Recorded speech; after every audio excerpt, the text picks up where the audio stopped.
So, hey guys, you just heard a part of the Avengers Age of Ultron musical score that was applied for the movie.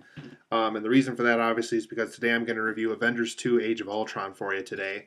This is the second time the Avengers have assembled for a movie. This is also the end of Phase 2 for the Marvel Cinematic Universe. And Ant-Man later in the summer is going to start Phase 3 for Marvel as well. So, in Avengers 2 Age of Ultron, it takes place right away because it's really not a spoiler because it literally happens the first second the movie starts. Um, Basically, the Avengers have assembled for whatever reason. They didn't really get into detail on why this happened in the first scene, but they assembled again and they are basically invading a Hydra base that's been discovered in a forest somewhere. And so they gotta try to retrieve the Loki scepter since apparently somebody over at Hydra has that. And immediately after that's done, that's kind of the opening of the movie. Tony Stark and Bruce Banner, Iron Man and the Hulk, they're back at the Stark Tower with the rest of the team. And before all of them part, to go back on whatever journey they were on or whatever part of their lives they were at before the Avengers assembled for the second time, Tony Stark notices that through a form of technology that they discovered through that Hydra invasion that they can basically harvest artificial intelligence and that this can improve Jarvis and they can open a bunch of doors to basically prevent the New York invasion from happening again or other alien invasions happening on Earth and things that basically can prevent what happened in the first Avengers from ever happening again, so to make Earth a safer place. But things go wrong when artificial intelligence is made with Jarvis, and even Jarvis himself doesn't have much power to take down this new form of artificial intelligence known as Ultron. And so, because Ultron kind of develops a mind of his own, he seems to be very power hungry. He doesn't seem to want to obey Tony Stark. He doesn't want to obey Jarvis.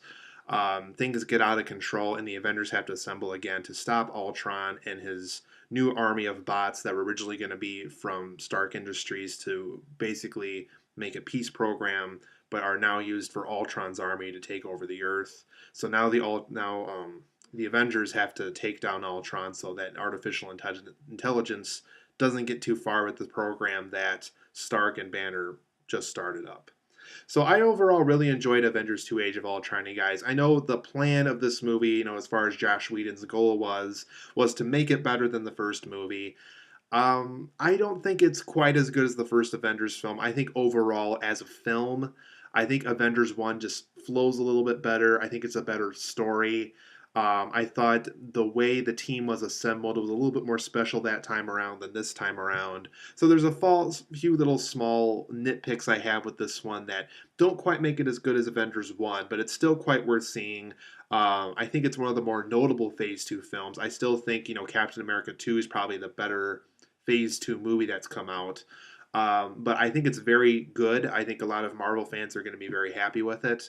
And I'm going to give it a huge thumbs up. But before we go into my rating for the movie, I want to give you my positives and negatives.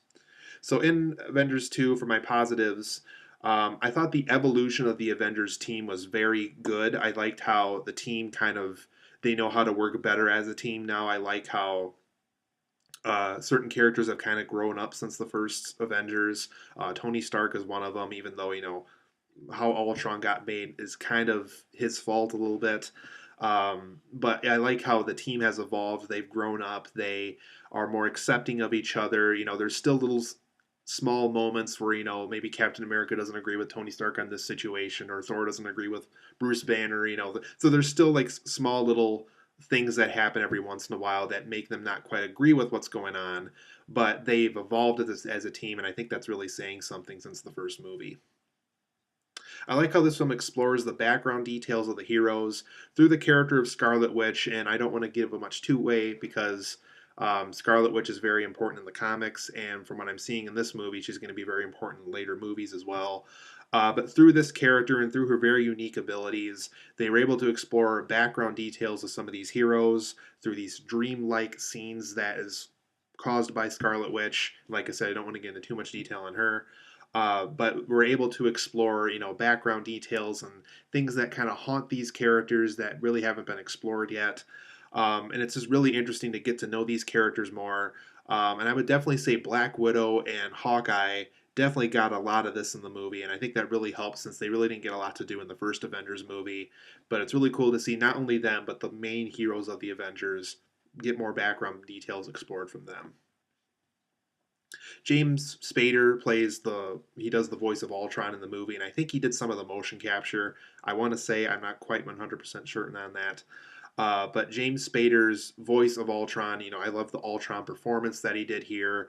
Um, just really interesting villain. I really like the kind of the strong presence that he has. That he's very threatening, very dangerous. I like kind of how he had a sarcastic voice. I think it fits that one of Tony Stark's creations gone wrong has the sarcasm of Tony Stark. I thought that was very fitting. So I really like the Ultron performance that James Spader gave in the movie. As far as new characters go, as far as new characters that really appeal to me and really interested me and really help the story in a way too. I think Scarlet Witch and Vision were the two most interesting characters that really contributed to a more interesting plot for the movie. Vision, they're going to probably do a lot more with in future movies, which I'm perfectly cool with. I think he's a cool character. I like how they incorporated, because keep in mind, Paul Bettany does the voice of Jarvis already, so they needed to kind of explain how he's able to do the voice of Jarvis and for Vision, and he also gets the physical appearance of Vision as well. And I like how they incorporated that. They briefly talk about why it's kind of fitting how Paul Bettany is both Jarvis and Vision. I really like how they incorporated that.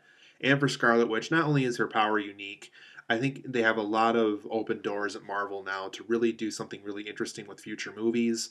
And I think with Scarlet Witch, they're going to be able to do that. I like how this film sets up for some future Phase 3 Marvel movies. Black Panther, Thor 3, and I want to say Captain America 3 are definitely three films that they've set up now with this movie.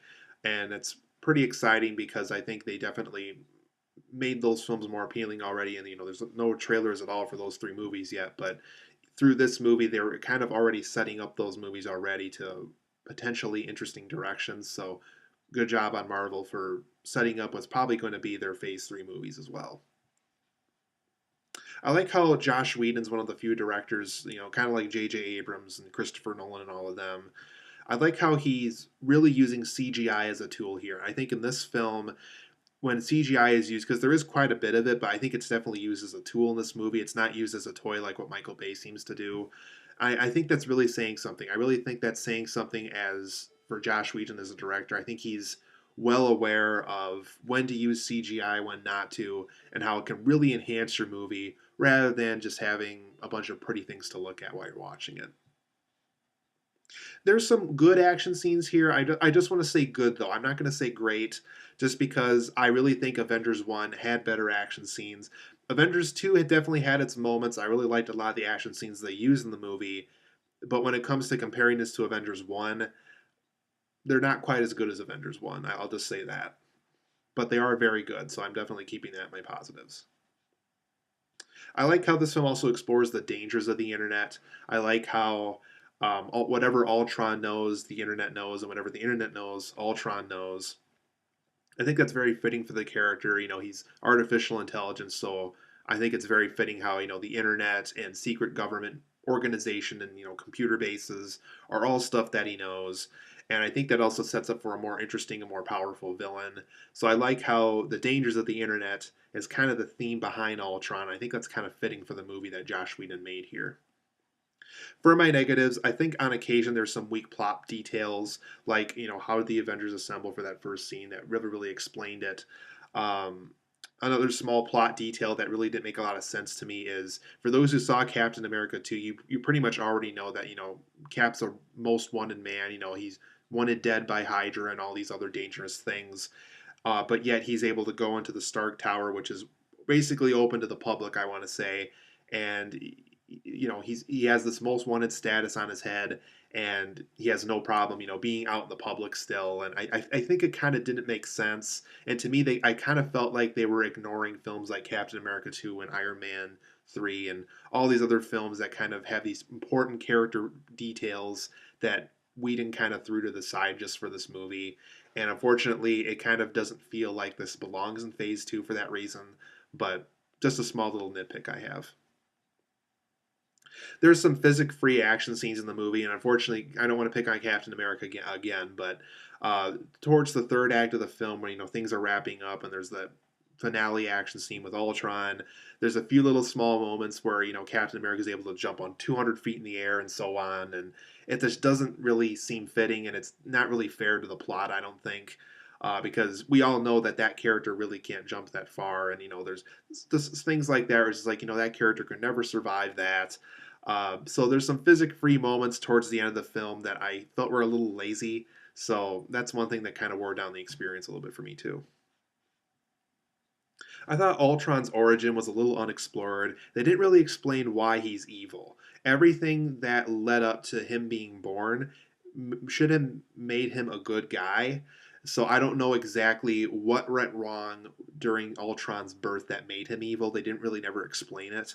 I don't know if it was a virus in the computer or what happened, but they didn't really explain it, and that's really too bad. I know Josh Whedon said he's going to have a director's cut of this movie, so hopefully they explain it more in there, because I really think that was really essential for this movie, and unfortunately they got rid of it. But I would have liked to have seen a bigger origin story for Ultron and why he became evil. I would have preferred more Hydra elements in the movie. Outside of the first 25 minutes of the movie, there's really not a lot of Hydra elements in the movie.